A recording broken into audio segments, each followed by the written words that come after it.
Nakil var. Evet.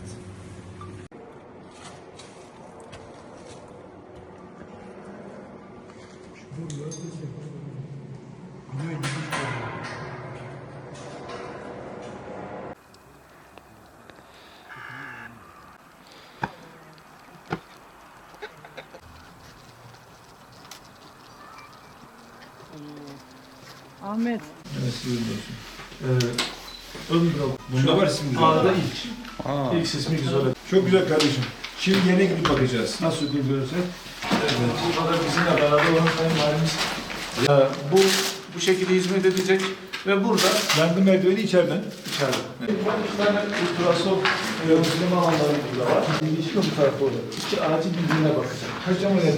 Bu kattaydı. Evet. Hastanemiz toplam 5 kattan oluşuyor. Kapalı alanı, inşaat alanında 36 bin metrekareden fazla. Burada yüklenici firma temsilcisiyle birlikte alanda incelemelerde bulunduk. Özellikle polikliniklerin olduğu nokta, çocuk yoğun bakım ünitesi, yeni doğan yoğun bakım ünitesi, röntgen ve ultrason cihazlarının olduğu alan, yine aynı şekilde idari binaların ve idari alanların olduğu kısımlarda incelemelerde bulunduk. Hatta detaylı bir incelememiz sonucunda arkadaşlarımızla bizzat izolatörlerin olduğu bir alana da gittik. Ve burada bu binamızda 194 adet deprem izolatörü, sismik izolatörler var. 2023 yılında inşaat başladı bu alanda.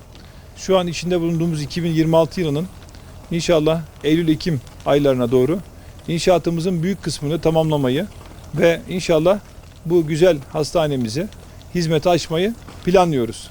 Kadın doğum ve çocuk hastanemizin yakın bir kısmında da ilimizde yine önemli bir ihtiyacı hissedilen radyoterapi merkezini de inşallah kazandırmış olacağız. 15 Ocak 2026 yılında tarihinde yayınlanmış olduğumuz üzere ilimizde önemli 2 sağlık yatırımı daha olacak. Bunlardan bir tanesi ilimiz merkezinde Doğu Beyazıt yolunda yapmayı planladığımız 400 yataklı hastanemiz olacak.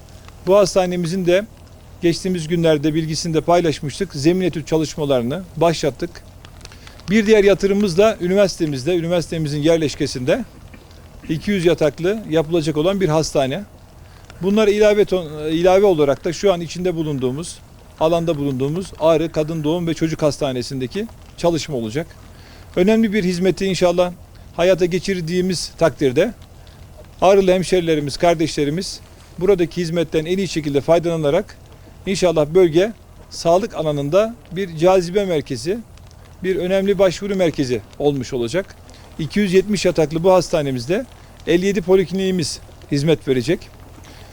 Bunun yanı sıra yeni doğan bakım ünitesi, yeni doğan yoğun bakım ünitesi, çocuk yoğun bakım ünitesi, aynı zamanda röntgen ve ultrasonla ilgili yapılar bu binanın içerisinde müştemilatında bulunacak.